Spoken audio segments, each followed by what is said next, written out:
जय माता दी। प्रिय भक्तों, आप सभी का हमारे चैनल मन की शांति में बहुत बहुत स्वागत है। आज जानेंगे कि रमा एकादशी व्रत कब है और शुभ मुहूर्त, पारण का समय, महत्व और पूजा विधि, सब कुछ आप सब इस वीडियो में जानेंगे।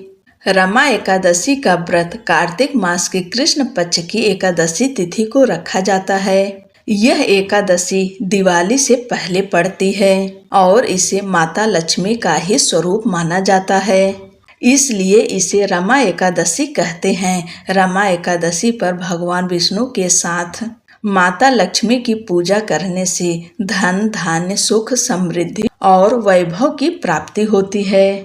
भगवान श्री कृष्ण ने धर्मराज युधिष्ठिर से कहा था कि रमा एकादशी का व्रत करने से व्यक्ति के सभी पाप नष्ट हो जाते हैं और उसे सहस्त्र अश्वमेघ यज्ञों के समान फल प्राप्त होता है। यह व्रत धन, वैभव और समृद्धि प्रदान करता है। रमा एकादशी का व्रत दशमी तिथि की संध्या से ही शुरू हो जाता है और द्वादशी तिथि तक चलता है। कार्तिक माह के कृष्ण पक्ष की एकादशी तिथि प्रारंभ होगी 16 अक्टूबर 2025 को सुबह 10:35 पर और एकादशी तिथि समाप्त होगी 17 अक्टूबर 2025 को सुबह 11:12 पर। उदय तिथि के अनुसार रमा एकादशी का व्रत 17 अक्टूबर 2025 दिन शुक्रवार को रखा जाएगा। ब्रह्म मुहूर्त सुबह 4:43 से लेकर सुबह 5:33 तक। अभिजीत मुहूर्त सुबह 11:43 से लेकर दोपहर 12:29 तक। विजय मुहूर्त दोपहर 2:01 से लेकर दोपहर 2:46 तक। गोधूली मुहूर्त शाम 5:49 से लेकर शाम 6:14 तक। अमृत काल का समय रहेगा सुबह 11:26 से लेकर दोपहर 1:07 तक। निशिता काल रात 11:41 से लेकर देर रात 12:32 तक। रमा एकादशी के दिन सुबह जल्दी उठें, ब्रह्म मुहूर्त में उठ जाएं।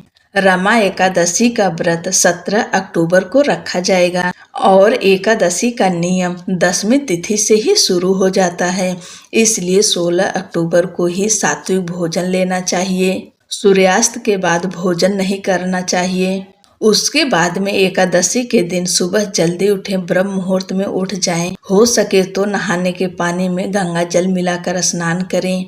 साफ सुथरे वस्त्र पहने, यानी कि धुले हुए वस्त्र पहने, हो सके तो पीले रंग का वस्त्र पहने। उसके बाद में भगवान सूर्य देव की माता तुलसी की पूजा करें, धूप दीप प्रज्वलित करें। माता तुलसी को जल अर्पित नहीं करेंगे। माता रानी एकादशी के दिन व्रत रखती हैं, इसलिए सिर्फ धूप दीप दिखा सकते हैं। उसके बाद में अपने घर के मंदिर में भगवान लक्ष्मी नारायण की विधि विधान के साथ पूजा करें। उन्हें धूप दीप, रोली, चंदन सब अर्पित करें और पीले फूल भगवान विष्णु को अर्पित करें और लाल पुष्प अगर मिले तो माँ लक्ष्मी को अर्पित करें। इसके बाद में फलाहार की चीजें, फल वगैरह भगवान लक्ष्मी नारायण को भोग अर्पित करें। हर भोग में तुलसी दल अवश्य डालिएगा, क्योंकि भगवान विष्णु, भगवान श्री राम, भगवान कृष्ण ये सब बिना तुलसी दल के भोग स्वीकार नहीं करते, इसलिए इन सब भगवान को हमेशा तुलसी दल के साथ में ही भोग अर्पित करना चाहिए। हो सके तो ओम नमो भगवते वासुदेवाय नमः मंत्र का जप कर सकते हैं और इस दिन रमा एकादशी व्रत कथा पढ़ सकते हैं, सुन सकते हैं और अंत में आरती करके पूजा पाठ में हुई गलती के लिए क्षमा प्रार्थना अवश्य करिएगा। द्वादशी के दिन दान निकालकर, यानी व्रत खोलने से पहले आपको दान अवश्य निकालना चाहिए। अगर आपको ब्राह्मण मिले तो उन्हें अपने घर बुलाकर भोजन भी करा सकते हैं। अगर ऐसा संभव ना हो तो दान निकाल कर रख दें, उसके बाद अपने व्रत का पारण करें। अब जानते हैं व्रत पारण का शुभ समय कब है। व्रत का पारण 18 अक्टूबर दिन शनिवार को किया जाएगा और व्रत खोलने का शुभ समय है सुबह 6:24 से लेकर सुबह 8:41 तक इस शुभ समय में अपना व्रत खोल लें और पारण तिथि के दिन द्वादशी तिथि समाप्त होने का समय है दोपहर 12:18 पर। इसलिए आप सब शुभ समय में व्रत का पारण कर लें।